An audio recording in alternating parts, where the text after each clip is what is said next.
എന്നത്തെയും പോലെ ഇന്നും വഴി തെറ്റി. എന്തൊരു ഇരുട്ട്! പേടിപ്പിക്കുന്ന ശബ്ദങ്ങൾ. ഒരു വലി.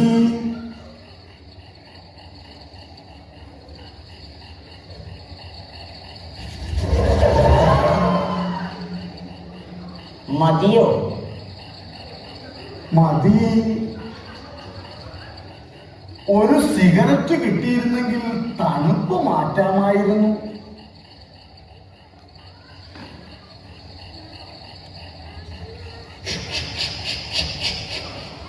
തീർന്നുപോയി. നല്ല പണിയായി പോയി. ഈ മെഴുകുതിരിയും കത്തിച്ചുകൊണ്ട് എങ്ങോട്ടാ? നേരം വെളുത്തൊന്ന് നോക്കാൻ പോവുക. എന്നിട്ട് വെളുത്തോ? ആ, കഷ്ടം. ഈ ശരീരം കണ്ടിട്ട് അത്ഭുതം തോന്നുന്നു. ജിമ്മിന് പോയതാ. ജിമ്മിൽ പോയാൽ ശരീരം ഇങ്ങനെയാകുമോ? മസിലിന് പകരം തള്ളിയത് മുഴുവനും വയറാ. ഈ രാത്രിയിൽ ഇങ്ങനെ ഇറങ്ങി നടന്നാൽ പ്രേതങ്ങളെയൊക്കെ പേടിയുണ്ടോ? ഞാൻ മരിച്ചതിൽ പിന്നെ ഒരു പേടിയുമില്ല.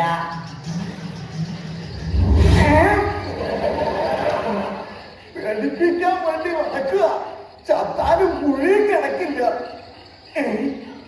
ആരൊക്കെ വരുന്നത്?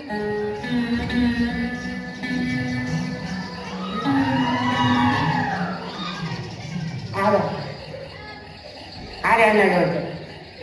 പാദം നിനക്ക് പറ. പേടിച്ചില്ല.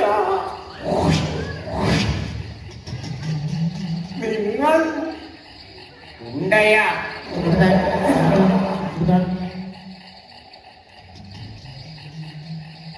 എന്നിട്ട് ഞാൻ കണ്ടില്ലല്ലോ. എന്തോന്ന്? ഉണ്ടാ. പ്രേതവിത്ത ഗുണ്ടയാ. നിങ്ങളുടെ നാട്ടിൽ പേരെടുക്കുന്നത് ഗുണ്ടകളാണോ? പേടിപ്പിക്കാതെ കയ്യിലുള്ള വേഗം എടുക്കുക. വീണ്ടും വീണ്ടും കൊല്ലല്ലേ. മേടിക്കണ്ട. ഉത്സവപ്പറമ്പിൽ നിന്ന് മേടിച്ചതാ. ഞെക്കുമ്പോ ചെയ്യ പാട്ട് കേൾക്കും. വെക്കുമ്പോ കേൾക്കോ? കേൾക്കും. അല്ല, ഇത് കയറ് ചോദിക്കുന്നു. കുറച്ചു കഴിഞ്ഞാ കഞ്ഞിയും ചോദിക്കും. ഒന്നുകൂടെ ഒന്ന് ഞെക്കട്ടെ. ഞെട്ടിക്കും. ഓപ്പോളുടെ കുട്ടിക്ക് കളിക്കാൻ കൊടുക്കാം.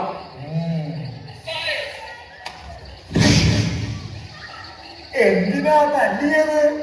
ഞെക്കുമ്പം ലൈറ്റ് കത്തുന്ന കാര്യം നിന്റെ അച്ഛൻ വന്ന് പറയൂ. ഞാനങ്ങോട്ട് പോവാ. നിൽക്കുക. സൂക്ഷിക്കണം. അവിടെ ഒരു വലിയ കുഴിയുണ്ട്. കൂടുതൽ ഉപദേശമൊന്നും വേണ്ട. രാജുകൊണ്ട് ജനിച്ചു തന്ന നാടായത്. എനിക്കറിയാം എവിടൊക്കെ കുഴിയുണ്ടെന്ന്. ആവും. അവന്റെ കാര്യത്തിൽ ഒരു തീരുമാനമായി. ഒരു വീടല്ലേ കാണുന്നത്? വിളിച്ചു നോക്കാം. അണ്ണ, ചേച്ചി. അണ്ണ, ചേച്ചി, അണ്ണാച്ചി.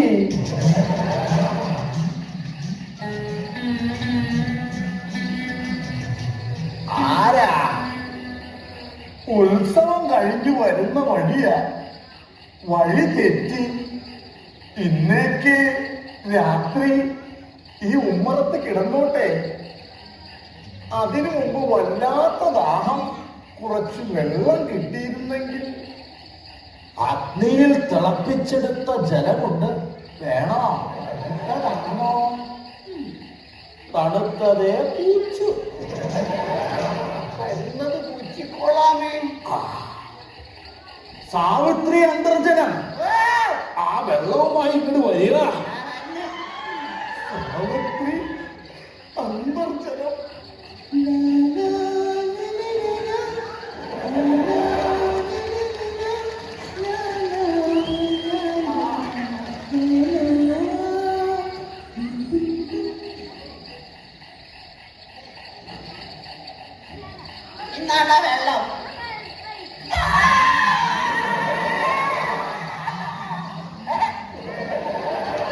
കേറിപ്പോകത്ത് ഗന്ധർവന്മാരിറങ്ങുന്ന സമയം ഇവരെങ്ങാനും കണ്ട് മോഹിച്ചു വന്ന അവരുടെ ഉപ്പാട് വരും.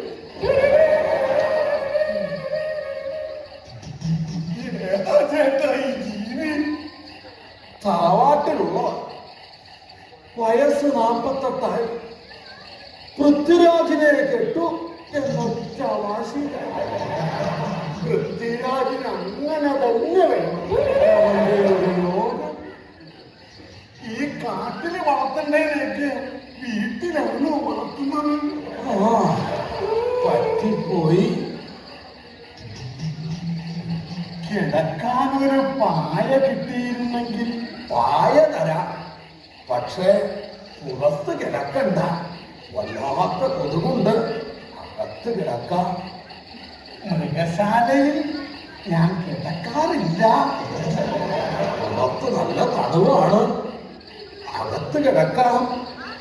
വേണ്ട, ഉള്ളെരിഞ്ഞ് ചാകാൻ എനിക്ക് വയ്യ.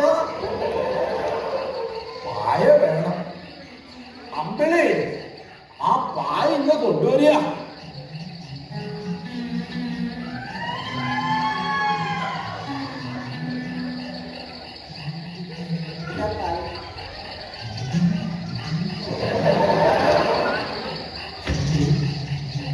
ചതിച്ചല്ലോ ഭഗവാനെ, അകത്ത് കിടന്നാ മതിയായിരുന്നു. അമ്പിളി, അകത്ത് പോയിക്കോളുക. എവൻ ഇതൊന്നും കണ്ടു വളർന്നവനല്ല.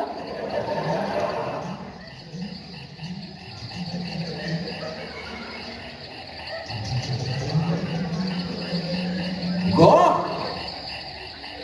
ബാക്കിലേക്ക് ഗോ.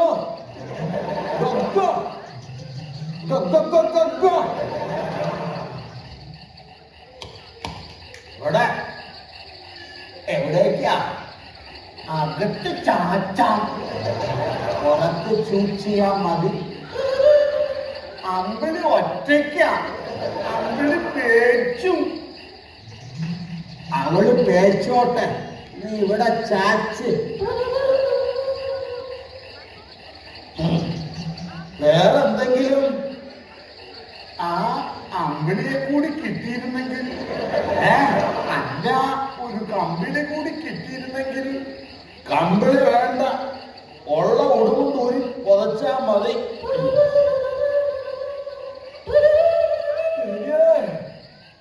ഈ വീട്ടിൽ കരിവിളക്കും നിലവിളക്കും ഉള്ള കാര്യം ഞാനിപ്പോഴറിഞ്ഞ. ഇറയത്ത് കിടക്കുന്നതൊക്കെ കൊള്ളാം. നേരം വെളുക്കുന്നതിന് മുൻപേ പൊയ്ക്കോളണം. തലയാട്ടിയാ പോരാ, പൊയ്ക്കോളണം. പോകാം. സമീപവാസികൾ ഉണരുന്നതിന് മുമ്പേ പൊയ്ക്കോളണം. പൊയ്ക്കോളാന്ന് പറഞ്ഞാ പോരാ, നേരം പുലർന്ന് നാട്ടുകാരറിയുന്നതിന് മുമ്പേ പൊയ്ക്കോളണം. അതെന്താ ചേട്ടാ? ആളുകളില്ലാത്ത തറവാടായത്.